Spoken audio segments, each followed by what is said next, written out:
Mike Demko looks like he just joined and jumped in. Mike, welcome. How you Right doing, now, bud? good. How are you? Good, in my car, so you're not gonna see me on camera. No problem. No problem. What do you got going on in Go High Level right now? Um, I guess the question you that is regarding the mobile, just how well mobile task management, Mm-hmm. meaning the desired behavior is to have a task associated with every record, wherever they are in the pipeline, Mm-hmm. and exploring for the first time the utility of the mobile app. Have you had any experience with the mobile app as far as task or pipeline management? Pipeline management, yes. Tasks personally, no.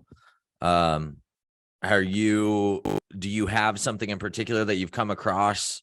Or are you kind of exploring it for the first time right now? Just for the first time, I mean, we want either a dashboard whereby users are looking at their tasks. That's their marching orders. That's how they prioritize their day, Yeah. and people workers. So I know the app's improved over time, but yeah, it's kind of curiosity. Beyond that, if you have experience on it, great. If not, I'll let you know what I discover. Yeah, no, I'm looking at the app right now. I use the app all the time. I mean, Okay. I use it because I'm integrated enough with our marketing that like when I look at when I look at our contact list, I can I can tell how well our marketing is hitting, how many leads we're getting in a day, how many demos we're scheduling in a day by kind of keeping an eye on the contacts and the opportunities pipeline. And so the opportunities pipeline, I could definitely speak to directly. I can tell you that that has gotten so much better. So much better over time. In the beginning, we used to have to tell our clients, hey, log into the computer to manage your opportunities. Don't try to do it on the phone. And that's not the case anymore. Which is cool. Cool. The responsiveness of the opportunities, like being able to actually drag them. Personally, I would prefer on a touch screen to just tap the opportunity and change the stage from there. What I'm doing right now, I'm looking down at my phone. I'm seeing if I can log into the meeting and share my screen. I know that you're on your phone, so it might not be super valuable now, but if you come back and take a peek at this later, that should be valuable. Okay, so this gives me the option to switch. I'm guessing it's going to pull me out of one and onto the other. So I don't want to do that. But what I wanted to show you, Mike, is that if we look at, I wonder, can I like hold this up to the, I can. Okay, cool. Okay, so if you look at the dashboard, like this is what the dashboard when you log in looks like. You've got recent activities down at the bottom that are going to be like any messages that went out, and my screen, like the top section is an area that you can flip through, and a lot of people don't know that. And one of those screens is your tasks, and it'll show you how many tasks that you have overdue and how many tasks that you've completed. And it'll show your completion percentage as well. Outside of that, I'm not sure what other functionality they have coming down the pipeline for tasks, but I think that'll be like, that's the first place that I would look, is looking in the app. There's the top section is kind of 3 different screens that you can toggle between, and one of those screens is dedicated to tasks. Well, that was the thing, is I didn't know you could swipe left to find because the first one I think is what, pipeline or opportunity. Second one is task, but I didn't know you could swipe to find anyway. Yeah. Awesome. Then it was valuable. Good. That was, I'm glad it was valuable for you. I felt like I was like, this isn't that much, but here's something. So I'm glad that was a takeaway. And I've seen that before. I've seen that happen before too, where we've had clients that had no idea that they could swipe and see a couple different screens. So cool. Mike, thanks for hopping on, man. How'd you hear about the group? How long have you been checking out the live calls? Well, I'm with Jared. Mike, God damn it. This happened last week too, but now I don't see your face. As soon as it left my mouth, I was like, God damn it. This is Mike from down in San Diego. San Diego, Mike. Yeah. How are you guys doing? Good. Yeah, just It's trying to make it as easy as possible for people to leverage, well, in this case, pipeline management, Yeah. and, make sure that the desired behavior is bite-sized and it's just a function. We're dealing with people, and people aren't used to dealing with CRMs in a sort of I don't want to say compliant way, but it kind of is. Like we need to follow this because there's other triggers that happen downstream when people log notes or move tasks. Yep. Yeah. Yeah. It's tough to find that balance of like, where is too much automation? Where's the level of automation that is now creating disengagement versus engagement? And for 5 years, we've worked on helping loan officers kind of balance those lines. It's almost like they have to have enough invested in how the system works to like take ownership of it and take ownership of all aspects of it. And so we found that when you automate too much on the back end and too much, related to follow-ups and pipeline stage changes and stuff down the road, if a loan officer doesn't feel like they understand all those automations, then they're not going to feel comfortable using the pipeline, because the pipeline triggers the automation. And so now you have like this avalanche of features that aren't getting used because they didn't have enough ownership in the setup of the system in the first place and dialing it into like how they want to use it. Does that make sense? Well, totally. I think it's ownership, but it's also just, to your point, it's like the visibility. Like, hey, I want to remind you what this does and why it's happening. Some things, to your point, you just don't want to over automate, because I get it. It's the balance. And I think just reminding people of why this task and what the outcome, how it's saving you time, or how it's automatically triggering an email that's sent out to the referral partner and things of that nature.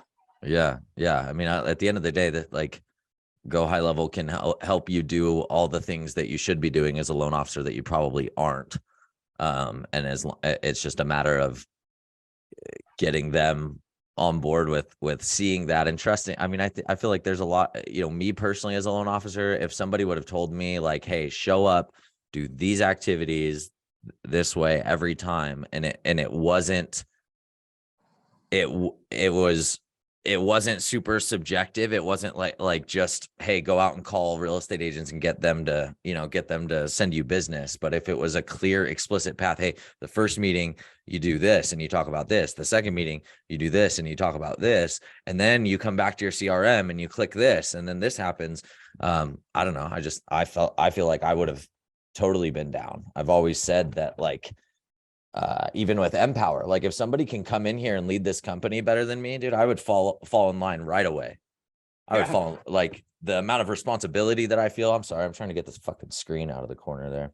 The amount of responsibility that comes with leadership is something that is I'd gladly defer to a system that is proven and works.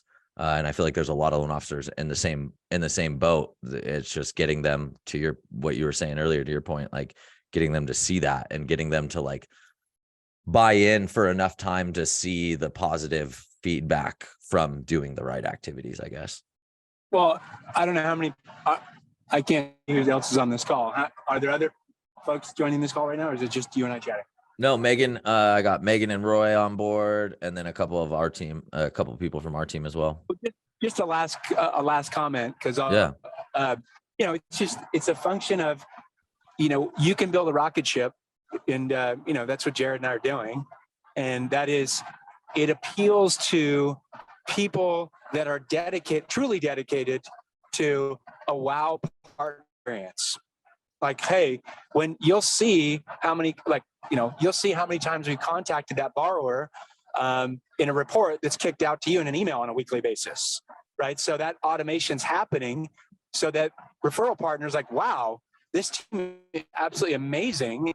Not only do they have their stuff, their shit together, but they're communicating all this activity to me.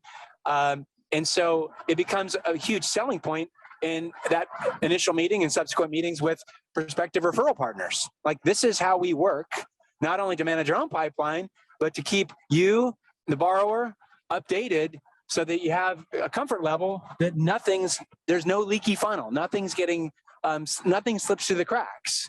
But with that in mind, we know that a lot of people don't really commit in a big way to referral partners. They might half-ass it, or do the core activities, call on Monday, call 30, whatever it may be.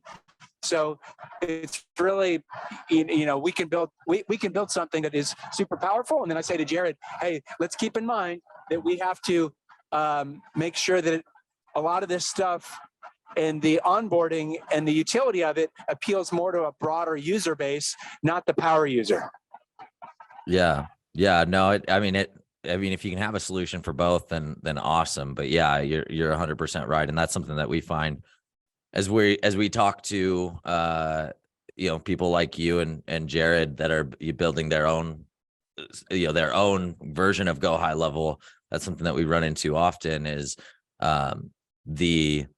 their user story that they have in their head that they're building to is them, and they are a power user. And that is not necessarily like you can take the system of a power user and give it to another power user, and that other power user is going to have a million different ideas for how that should be different. So even if you feel like you're building for the power user, really a true power user requires a level of customization that makes it so that you can't really build to that individual.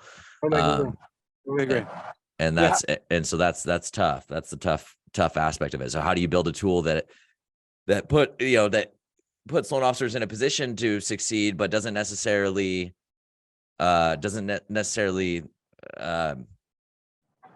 turn them into a power user or force them to be something that they're not with the technology? Yeah, they'll get buried. It's almost like, it's got to be a gradual thing. Otherwise, and I know you guys deal. I don't know what percentage of your clients are on the. I forget what you guys call it. They're purchasing leads, and you guys are helping right with that activity. But at least in that case, it's like you're in a box. You got to do these things, or else spending money on leads is useless. Yeah, exactly. And that 100%. I mean, we couldn't do what we do on the high level side today and cater to the different loan officers that we're able to cater to if it wasn't for that very specific user story that we worked with for 4 years before we even ventured into anything else. Makes a ton of sense. Yeah. So cool, man. Well, thanks for jumping in. Like I said, hopefully that task thing helps, and stay plugged in. Jared jumped on while you were talking as well. Jared, how you doing? Doing great. Nothing really. I'm just working, listening today. So Cool. I'll chime in if I got something. No problem. Megan, how are you? I see you're on. Hey, I'm good. How are you? I'm good. What do you guys got going on? You guys are always hustling. What do you Always hustling. I don't know. We've just been really crazy in our, markets. And so actually today, Roy made a call, and myself and John Paul are going to be helping Nick. And I'm currently, while I'm listening to this call, I'm working on Arizona. John Paul's working on Texas, and Nick's just, working on the other 16 Yeah. that we have. So good. Just, I like to listen in on these calls and Awesome. keep it going. Yeah. So for those of you guys that don't know, Megan is on Roy Burr's team. Roy is our I don't know how he's like our spokesperson almost nowadays, because the Facebook ad that we run with his testimonial, it's just so polarizing. We get so many people that are like, oh, this is bullshit. And then people in the comments that are like, no, check out his numbers, it's legit. And then still it doesn't change. I don't know. It's crazy. And then we spend a lot of money on Facebook ads. I mean, we spend probably 10 grand, 12 grand a month on Facebook ads. A lot of them retargeting. So people see that shit a lot. So anyways, that's Roy, and Megan is one of Roy's, Roy has two right hands basically. And I would say Megan is one of those right hands, and helping organize the chaos that is working internet leads in 24 different states or 24 different markets and 14, 15 different states. So, up to 16. You said it, 16, huh? Because we just added Wyoming and Nevada. Yep. Yeah. Yeah. And then Hawaii too is coming up. Is it live already, or are we just submitted for licensing there? I just heard them talking about it, so I'll need to confirm, but I think we're like right on the verge. So we're excited for that one. Roy keeps saying once we get that market and we hit our goals, he's going to take us. So we got to hold him You're to going that. to It does sound Hawaii? great. Oh shit. I got to make sure I finagle my way in there Oh, on that. 100%. Yes. Hell yeah. Yeah, so I'm gonna share my screen real quick and just kind of show you like some of the chaos, the madness that that they're managing over there at the Burr team. So if I type it, is it a plus? What is it? Is it a star? I don't know. If I just type Roy, there we go. So Roy, so these are all of Roy's different different locations, and so he has one for each state because as of right now, the way the phone numbers are organized, like there's not an easy way to have a bunch of different area codes and have them all in one account.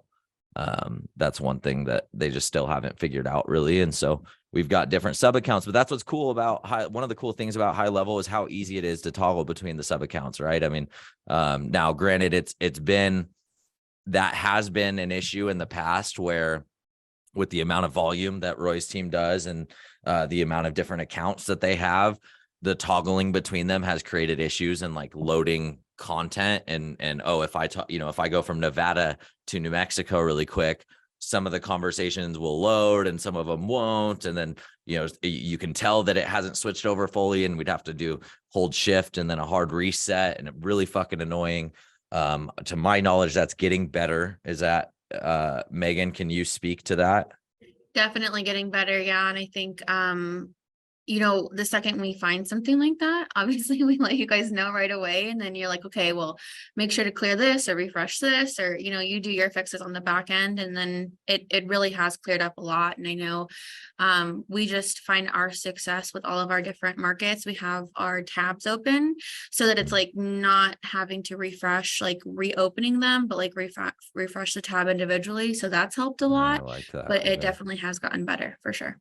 Cool. That's good to know. Thank you. Yeah, that's awesome. I know. So the infrastructure improvements that HighLevel has been making have been crazy. I know that they just announced a crazy one after my last weekly breakdown. So it'll be on this week's weekly breakdown, but specifically around workflows. It said that it was an infrastructure update that was 10 months in the works to like completely reorganize the way that all that stuff is coded to make things process. I would guess, but like quicker and better sequence. I know personally we've had issues where we have to create a wait step to account for it. And I know Megan, you guys have felt this as well, where we have to create a wait step to like account for how long it'll take something to go through another workflow. And so, for example, we create a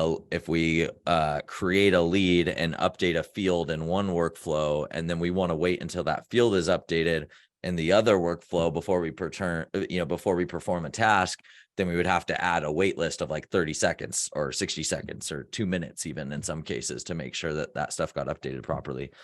So I'm hoping this workflow infrastructure update helps that. But they've talked a lot about different infrastructure updates. In fact, I can go into Facebook. If I go to the group and I just search in here, like infrastructure.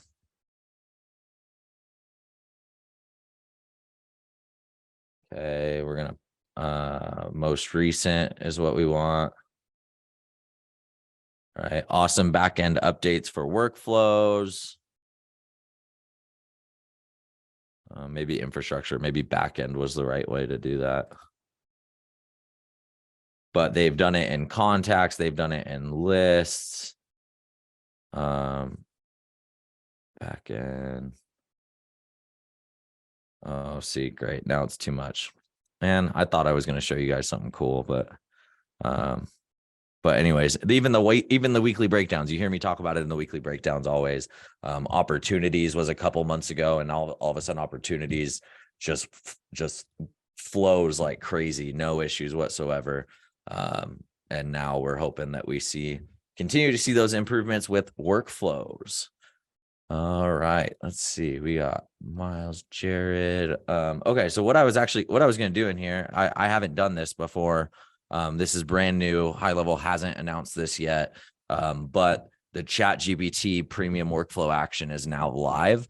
And so all of our, it has to be enabled at the agency level because this hasn't even been announced yet. Odds are if you don't have your own agency, you're not going to be able to access this right now. Any of our clients will be able to, because as always, we're on top of it. And making sure that our clients have the latest and greatest in high level features. So, all right, this is, you have examples, generate response. Your name is blah, you are helpful, creative, and a very friendly. Generate a best response email to contact name from username for the below message. So this is how you can create like AI responses, right? So you can do, email. If we receive an email from someone, then you can take the body of that email and you can use it to create context for a response from High Level. I am not going to I'm going to generate content. I'm going to say generate email contact. Yeah, I'm going to say, am I not sharing my screen? Son of a bitch. Thank you, Megan, for saying something. Boom. All right. So basically I'm using an appointment booked trigger, and I'm going to do a ChatGPT, and I'm going to say, send an email from, let me go, user, first name.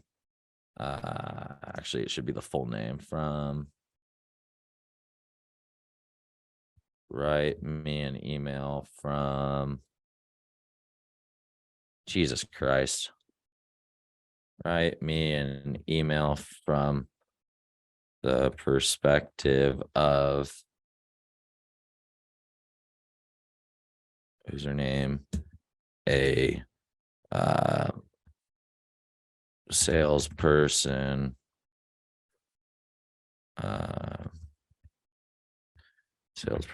for Empower LO, in response to the appointment booked by. And this is such a terrible prompt. I know Ari's watching this going, what in the fuck? Ari's like a ChatGPT wizard. But I should have been more prepared. But again, I literally I enabled this feature 2 minutes before we got on this call. So I don't feel that bad. Nobody else is on the call right now asking questions. So here I am. All right. Booked by contact, full name, a mortgage loan officer, the more contact name, booked a live demonstration of our lead generation service using Google Ads, and we want to congratulate him and get him excited for the call scheduled on, when we go, appointment start date. Okay. Let me see, save action. And then what do I do? So what do I do with that response? We're going to find out. Let's go. Let's do a notification. So send internal notification. This allows me to do like a text message, for example. So I can go, I'm just going to send a phone number to myself, or a text message to myself with the ChatGPT response. That's pretty sick. Okay. So saving that there, save. Okay, I have the appointment. Let me change what calendar. We're going to change the calendar so that I do this. There we go. Okay, so now I'll go in here. Ooh, how can I test this? I don't want to, I want to test this in a way that isn't going to fuck with anything. Let's go here. Let's change this trigger, which means I'm going to have to change. No, I want to do this. Let's see. History. All right, I'm just going to go through and book an appointment real quick. All right, so we go calendars, calendar settings. And we want this one. Scheduling link. Okay, 9. Continue. Test lead. 208. Test@gmail.com. Okay, scheduling the meeting. Hope I didn't mess this up.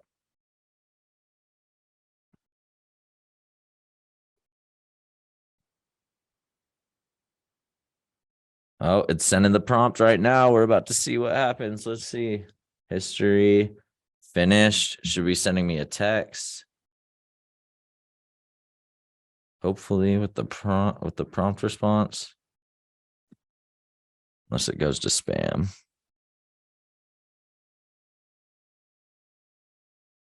Oh, come on, baby. Internal notification. It says it was executed. All right, I haven't gotten the text message. I wonder, can I get the response at least? Oh, there it is. Subject, congratulations. I wonder if it was too long for my text message. Executed on, boom. But obviously there's the response right here. How can I see message processing? Okay, interesting. So you see it there. I don't know how I'm going to be able to access the like message itself other than putting it into a field or sending it in a notification or something like that. I don't know if I'm going to be able to access it through, like, we have automation over here, content AI. I don't think that's the same thing. Yeah, website, blog. Yeah, this isn't the same thing here. So I'm guessing the only way that you can access it is within that workflow. So you're gonna have to put it into a field or use it as the body of an email or something like that. It's going to be tricky, I think, to use that. I think that there's a lot of really cool possibilities. But I think for most loan officers, unless you geek out on this shit and have already been doing a lot of stuff with Zapier and stuff like that, I think it's going to be a while before we see applications that aren't like clunky and obviously robotic, obviously automated, right? Which is kind of the last thing that we want with our automation. Miles. Oh, good call. Good call. Yeah. So I should have done that. All right. So yeah, if we go to contacts, there's the test lead. Boom. So it should be in here. Maybe Miles, where did you get where did you get that at? Did it text you? I just came through my marketing account, Michael SaaS Testing 3, and recent conversations.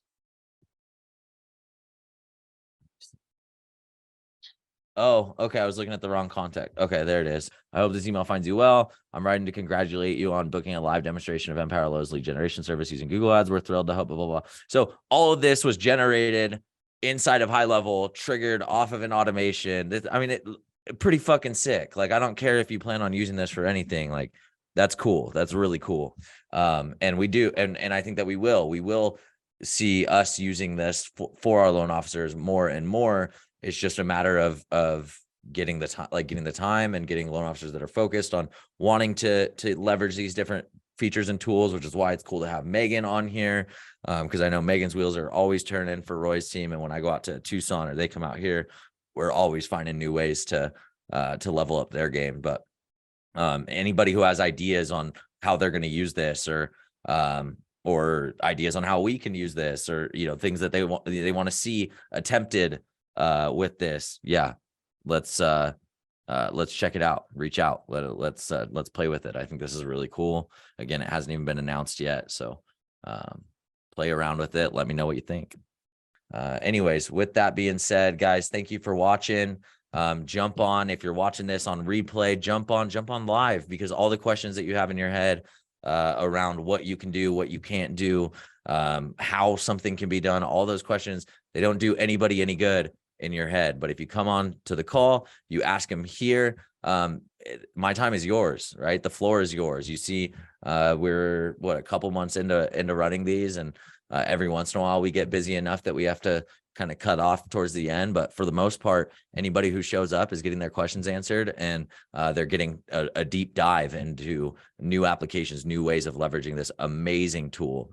One thing I want to leave you with, Mike was on the call earlier. He might still be on the call. But Mike from San Diego, from Jared Kelly's team down in San Diego, he jumped on.